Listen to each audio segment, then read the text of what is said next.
Comayagua es uno de los sitios donde se encuentran minas de plata y oro en el siglo XVI, ¿verdad? Y es donde se empiezan a organizar precisamente porque se ha encontrado que hay mucha riqueza en términos de metales preciosos, pero también hay mucha riqueza productiva.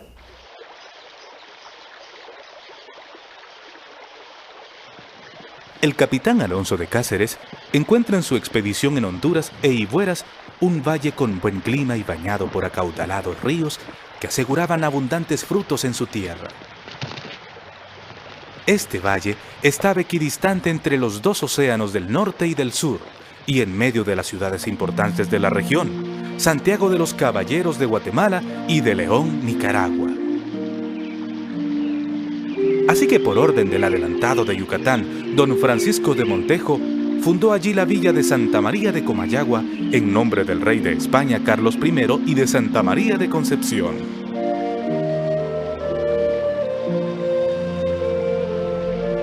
Claro, esa villa estaba rodeada de población indígena. Entonces incendian esas primeras casas de paja que fundó Alonso de Cáceres. Y por eso es que un año después Alonso de Cáceres viene a fundar nuevamente, ya cuando logran conquistar y dominar a la población del valle, entonces ya fundan nuevamente y trazan. Y envié el socorro que pude a Alonso de Cáceres, capitán que había enviado a un valle que se dice de Comayagua, a pacificar y sosegar aquellas provincias. Y con el socorro que le envié, plogo a nuestro Señor que en breve tiempo se pacificó y sosegó. Y en nombre de la Virgen María se pobló una villa que se puso por nombre Santa María de Comayagua. Y el capitán me vino a dar cuenta de todo lo sucedido. Carta enviada por Montejo el 1 de junio de 1539 a la Católica Majestad de Carlos V. La villa de Santa María por escritos legales fue nombrada como la Nueva Valladolid de Comayagua en el año de 1543 y se le dio el título de ciudad con derecho a usar su propio escudo en 1557. Hay que fundar conventos, hay que fundar iglesias para cristianizar a la población, y ese es el origen de todas esas iglesitas que usted va a encontrar a lo largo de la ciudad. ¿Por qué? Porque antiguamente eran barrios de indios. Y la cristianización es precisamente ese proceso de dominación mediante el cual la población indígena va a ser sometida, pero además va a someterse voluntariamente, en el sentido de que si logran hacerles creer en ese nuevo Dios que les están predicando, indudablemente que van a obedecer la situación económicas y sociales en que se encuentran sin tener mayor protesta. La primera iglesia que tuvo la villa se construyó en el lugar que ocupaba la ermita, donde se pronunció la primera misa en el momento de su fundación. Alrededor de 1550 se construyó en ese mismo lugar una iglesia primitiva que era llamada la iglesia parroquial de la Villa de la Concepción del Valle de Comayagua, hoy la iglesia La Merced. Las primeras edificaciones son de 4 postes de bahareque y de paja. Inicialmente, toda iglesia así nace. Después se le van cambiando estos materiales de construcción por otros más perecederos. Para 1598 más o menos ya hay una cédula que dice que deben de ser ya con materiales fuertes, ¿verdad? Especialmente piedras si es posible.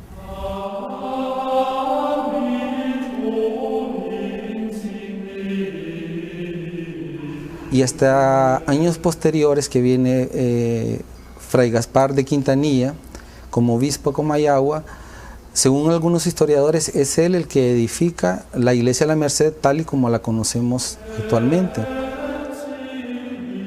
Esta iglesia centralizaba importantes decisiones para las órdenes católicas, y por haber empezado a ejercer el obispado en ella Fray Jerónimo de Corella, algunos la reconocen como la primera catedral de Honduras. Claro, el obispo daba misas en el inicio de la construcción de su iglesia, en la iglesia de la Merced y en otra iglesia que desapareció de Comayagua, que se llamaba la iglesia de Nuestro Señor de los Reyes. Pero eso no quiere decir que haya tenido la categoría de catedral, porque catedral es una cosa que solo el Papa puede dar a una iglesia cuando tiene un obispo consagrado para esa iglesia. La catedral es el lugar donde reside la autoridad que ostenta el cargo. Si nosotros nos ceñimos a la definición estricta del término, cualquier lugar, sea una choza improvisada, como sea un hermoso edificio como el que se tiene hoy día en Comayagua, fue catedral. Aparentemente no era consagrada, no había una bula papal, pero el hecho de que hubiera un obispo y el hecho de que en ese sitio se estuviera realizando todas las labores de una catedral, la convierte en realidad en la primera catedral que tiene este país. La lápida en relieve de Fray Gaspar de Quintanilla que se encuentra dentro de la iglesia aún se pueden ver en nuestros días. Asimismo, su escudo de armas en relieve, grabado en una de sus paredes.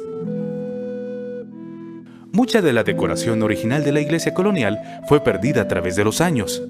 Con la mudanza del obispado a la nueva catedral, la Merced también perdió parte de sus retablos, imágenes y pinturas coloniales. Y más adelante, su reloj también fue trasladado a la nueva torre.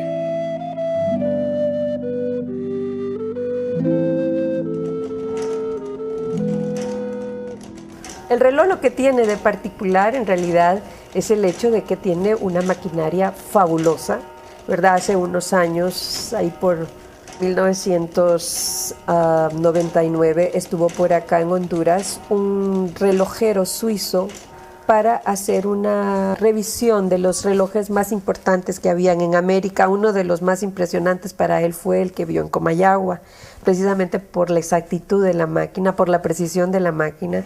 Se cree pues que ese reloj le tocó al duque de Cocentaina, y que el duque de Cocentaina tuvo un hijo que se llamaba Fray Jerónimo de Corella, que fue nombrado obispo de Comayagua, y que entonces el duque le dijo a su hijo: te regalo mi reloj árabe de la Alhambra para que lo pongas en tu catedral cuando la construya. Pero como le digo, esa es la leyenda oral. Ahora, la leyenda escrita es la de Merlo, donde dice que el obispo Corella trajo un reloj de España, no dice de qué año, y que lo tenía en una torre de madera en la plaza, mientras él construía una torre de cantería, que fue la torre que hoy tiene la catedral, en 1665. Enfrente de la iglesia está la Plaza de Armas.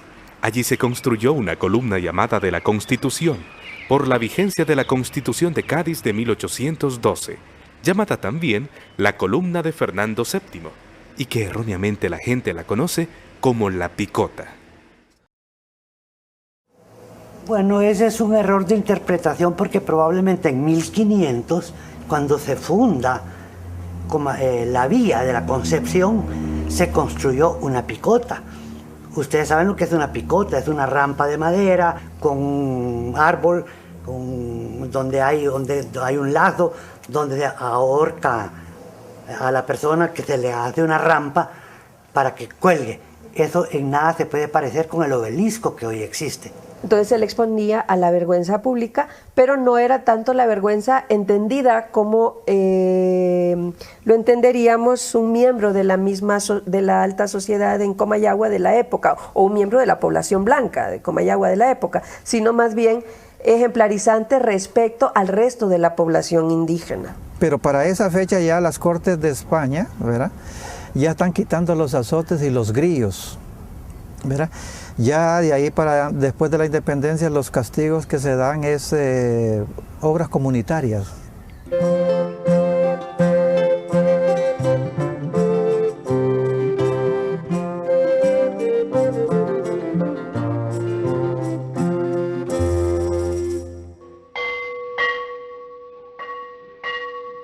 Pero la campana más antigua encontrada en Comayagua no se encuentra precisamente en la iglesia de la Merced, sino más bien en la de San Francisco, que data de 1485, 7 años antes de la colonización de América. Su nombre es la Antoniana. Cuenta la tradición oral que anteriormente esta iglesia perteneció a la orden de los antoninos, y por eso a un costado se pueden ver 2 nichos. El principal, que es el de San Antonio, y a su lado uno más pequeño colocado después, que es el de San Francisco. Esta iglesia fue construida alrededor de 1560.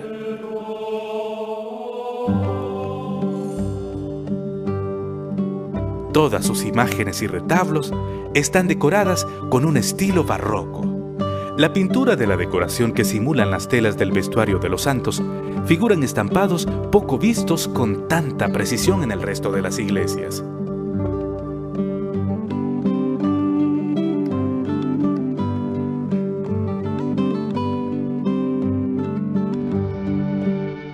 La imagen más bella es la del Nazareno del siglo XVIII, que tiene una mirada impresionante, muy dulce. Hay una leyenda que cuenta que el Nazareno le robaron sus ojos y que al saberlo, una monja ofrendó los suyos con mucho amor al santo, y que por eso su mirada es tan real y conmovedora. Comayagua tiene esa importancia, ese valor histórico en cuanto a las tradiciones, por ser una de las principales ciudades, por ser una ciudad donde estuvo todo el poder de la época colonial y republicana, pues tiene mucha historia, mucha tradición, que inclusive fueron infundadas de alguna manera por los colonizadores. Las iglesias tienen sus propias historias, y la que recuerdo en este momento es algo de la iglesia San Francisco, que también es una de las antiguas, en donde aparentemente ahí sucedían casos misteriosos sobre una cruz que existía.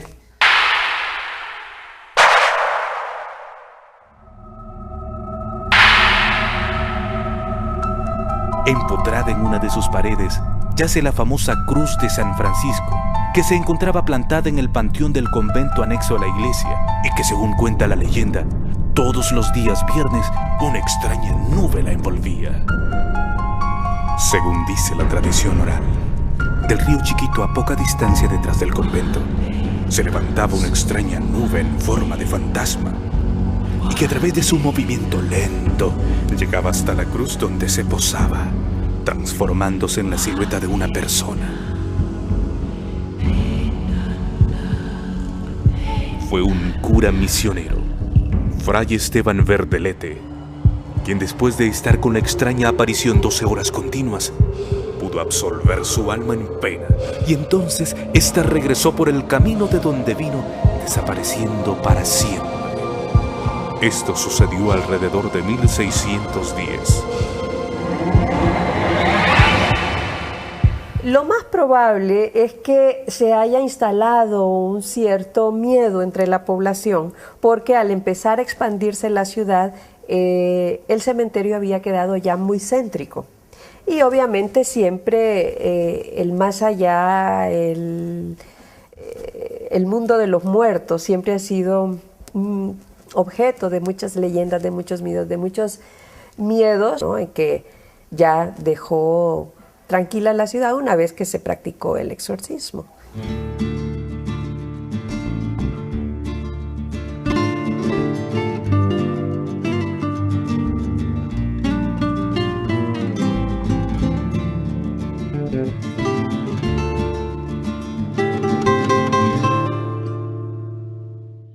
Otra leyenda popular es la del origen de la iglesia de San Sebastián.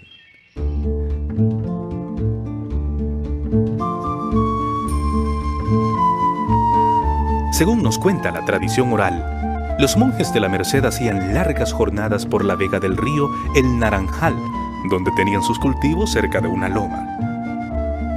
En 1563, de España enviaron una imagen de San Sebastián que llegó al puerto de Trujillo y luego fue trasladada a Comayagua en un cajón de madera. El burrito que cargaba el cajón con el santo al pasar por la loma ya no quiso moverse de allí, por lo que concluyeron los monjes que se trataba de una señal de que el santo manifestaba su deseo porque allí fuera venerado. Más adelante, en ese lugar, construyeron la iglesia de San Sebastián. En el cajón del santo venían los manuscritos del drama del martirio de San Sebastián, que da origen a la tradicional Danza de los Diablitos, celebrada el 5 y 6 de febrero. De esta imagen se empieza a celebrar un culto, del cual aparece una obra de teatro que es considerada la obra de teatro más antigua de Honduras, porque se viene representando desde hace 360 años, y que es la obra del martirio de San Sebastián. que es conocida con varios nombres en realidad, porque también se habla de la lucha de moros contra cristianos y la lucha o del baile de los diablitos.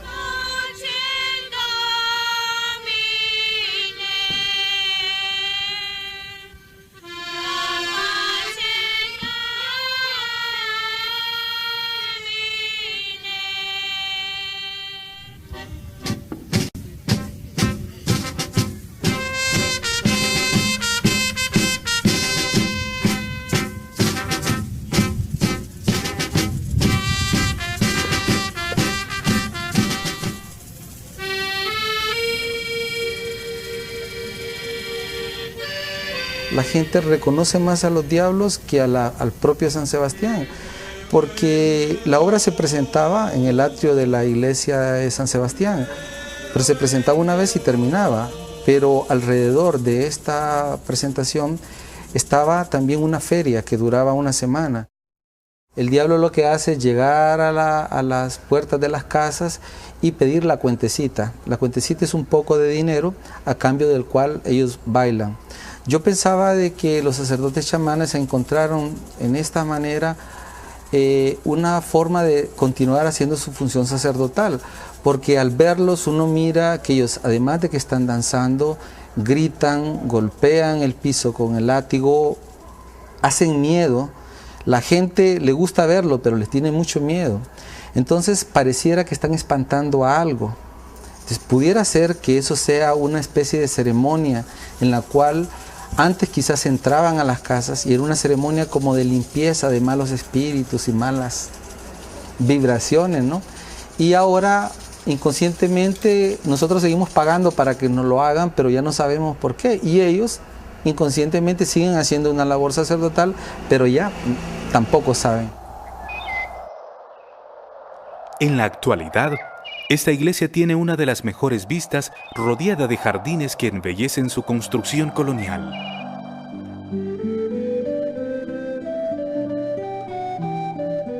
Dentro de la iglesia de San Sebastián, encontramos lápidas de piedra de personas ilustres con inscripciones largas que se han ido borrando con el tiempo, como la del primer obispo hondureño, Dr. Hipólito Casiano Flores. Una lápida conmemorativa nos muestra el lugar donde fue sepultado el general José Trinidad Cabañas, paladín de la Unión de Centroamérica. En las iglesias existían diferencias de rango y existían diferencias raciales también, porque indudablemente que los señores principales ocupaban determinados puestos que eran normalmente frente al altar.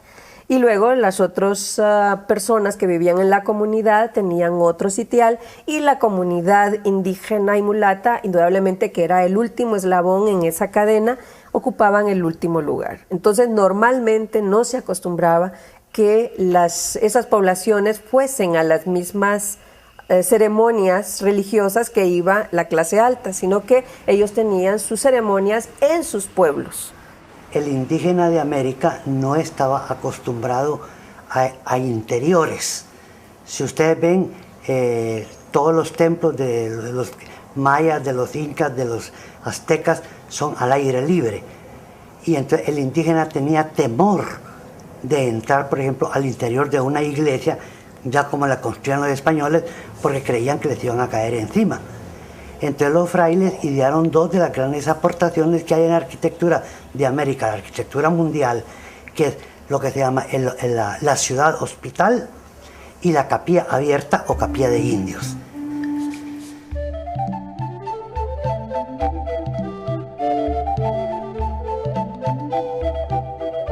Al noroccidente de la ciudad encontramos la iglesia de Nuestra Señora de la Caridad de Illescas. Es la única en Honduras que tiene restos de haber tenido una capilla abierta. La iglesia fue construida en 1640 como una parroquia de pardos, mulatos e indios. De ahí la elegancia que encarna una Virgen morena en su retablo mayor. Atrás del altar mayor encontramos los restos de otro altar. Ambos se comunicaban por medio de una abertura que permitía que al darle vuelta a la Virgen Morena pudiera ser vista desde la congregación que se encontraba en la capilla abierta en el patio atrás de la iglesia.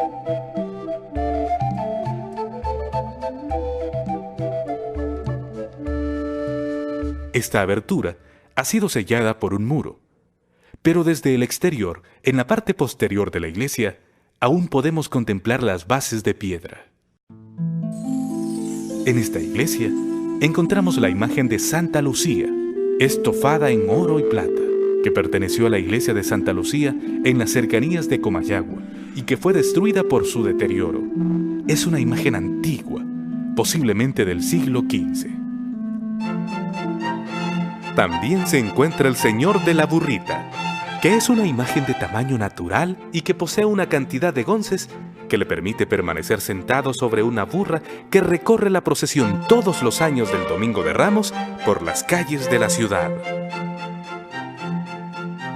Y entonces en Semana Santa la gente se vuelve como actores de una gran obra de teatro que se representa en toda la ciudad.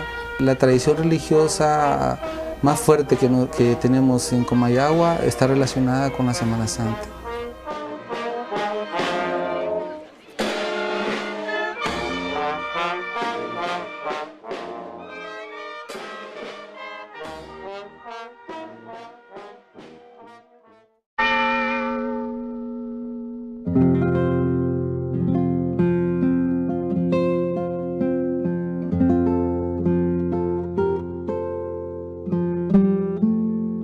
Pero de todas las iglesias de Comayagua, la que tiene la arquitectura más impresionante es desde luego la catedral. Su construcción se le acreditan a 3 prelados desde 1685 hasta 1715.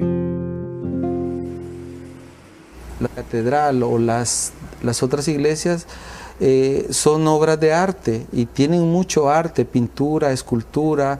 Aunque no se quiera ver con los ojos de la fe, pues se tiene que ver con los ojos de poder admirar una cosa que es bonita.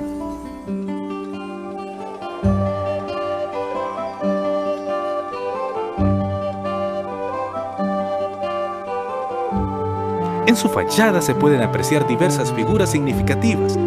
Las palmas que representan la tierra de América Latina, las uvas representando a Europa y los ángeles que representan el mundo celestial.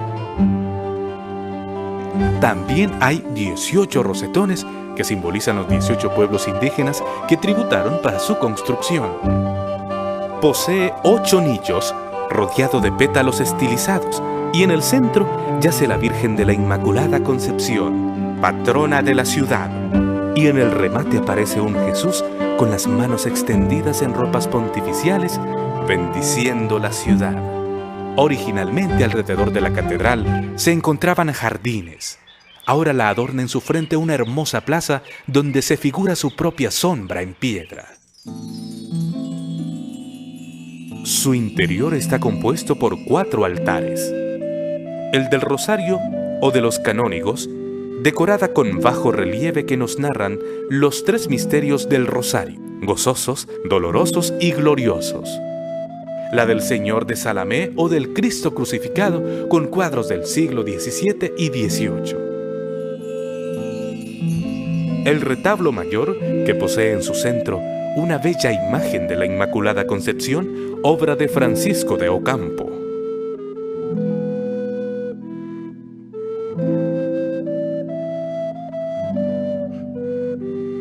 Y la del Sagrario, que alberga a la Virgen Inmaculada en el retablo que, según se dice, perteneció a la primera iglesia en Comayagua. En esta capilla también podemos observar la última lámpara colonial que tuvo la primera catedral, y en su bóveda observamos una decoración que revela un minucioso encaje. La historia nos dice que su santidad el Papa Pío IX agregó y admitió la Santa Iglesia Catedral de Comayagua con los mismos privilegios espirituales de la Basílica de Letrán, para que las indulgencias fueran concedidas como si estuvieran en la misma basílica. 31 de enero de 1871. Mucha gente vivió para construir estas iglesias o esta ciudad y pasó mucho tiempo realizando imágenes, pinturas, y es necesario que nosotros las cuidemos. Y la única manera de poder hacer esto es conociéndolas. Yo pasé 20 años de mi vida pasando frente a la catedral y solamente la vi, jamás la observé. Hasta que un día me senté y empecé a leer un texto que me iba relatando qué significa cada cosa que está en la catedral, en la fachada de la catedral, en el interior de la catedral. Y en ese momento fue cuando realmente yo pude tomarle afecto y sentir que eso era algo importante en mi vida.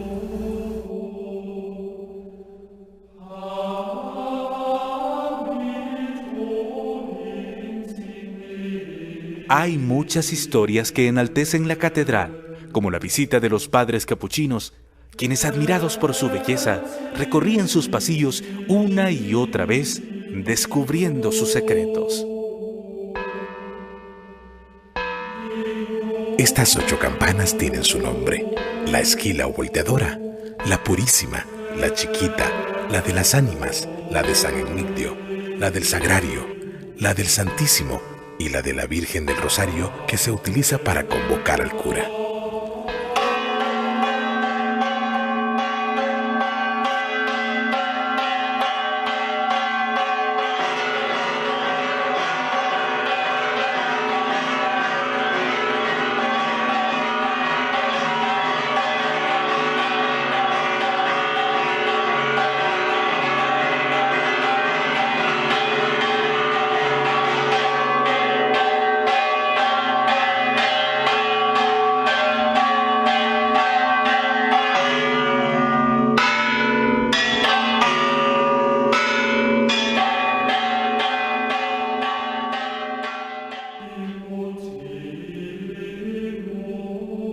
La sencilla maquinaria del reloj solo tiene 8 ruedas de acero fino y forjadas a martillo.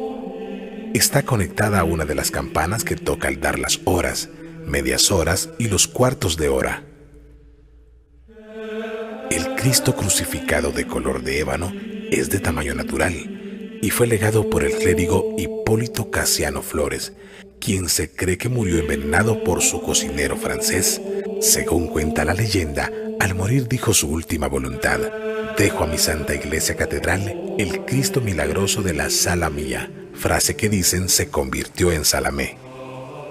En ese pueblo que se llama Salamé veneran a esa imagen que Andrés de Ocampo la copia, y el gran mérito que tiene, ya hablando desde el punto de vista artístico, es porque en esa estatua trabajaron 3 grandes artistas de Sevilla.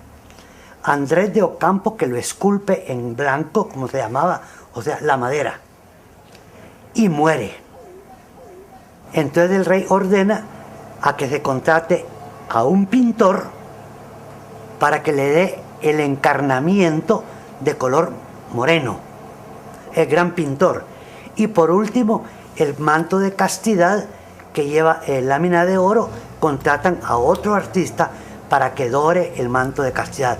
Entonces son tres artistas de lo más notable que había en Sevilla en la época del 1520 que esculpen esa imagen. Mi profesor de Sevilla me decía que si ese Cristo de Salamé estuviera en cualquier población de España, sería motivo de peregrinación de artistas de todas partes del mundo a fotografiarlo, a estudiarlo, porque es una obra perfecta la que esculpió el Andrés de Ocampo.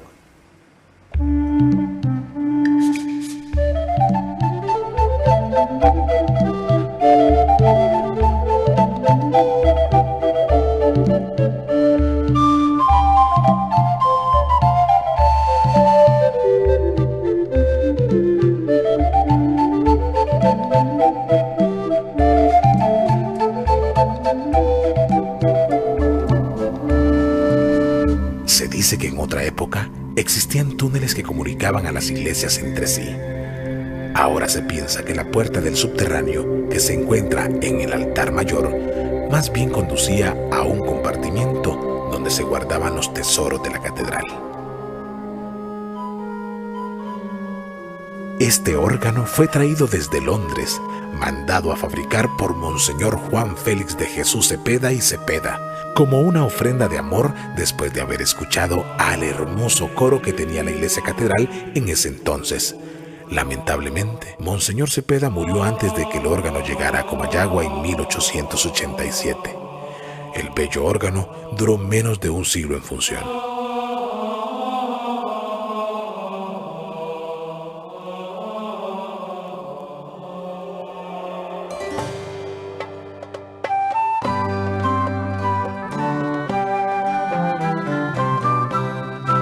Comayagua es sin duda una de las ciudades más ricas en tradición, historia colonial y cultura religiosa digna de admirar en América Latina.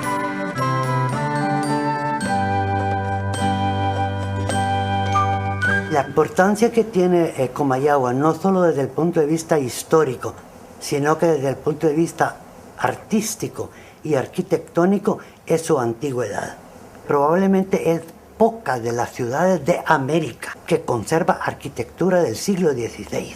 No es lo mismo un edificio reconstruido que un edificio auténtico. Tiene cosas únicas como el caso de la catedral o el museo, o los dos museos que tenemos, un museo de cultura lenca que es único en el mundo y un museo de arte religioso.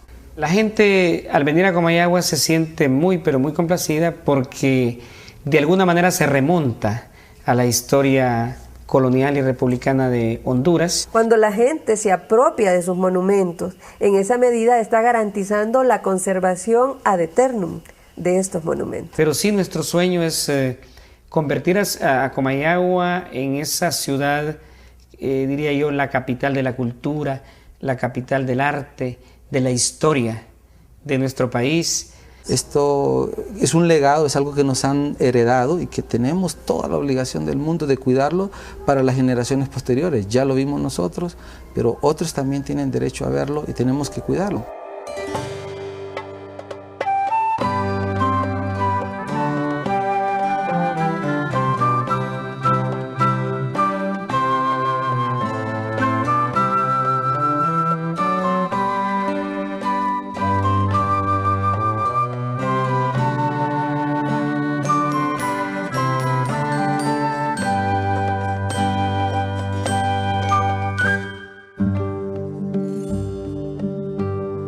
Comayagua su arena fatigada, alza en la fe su mineral creyente y coloca su amor a tu occidente para que lo ilumine tu mirada.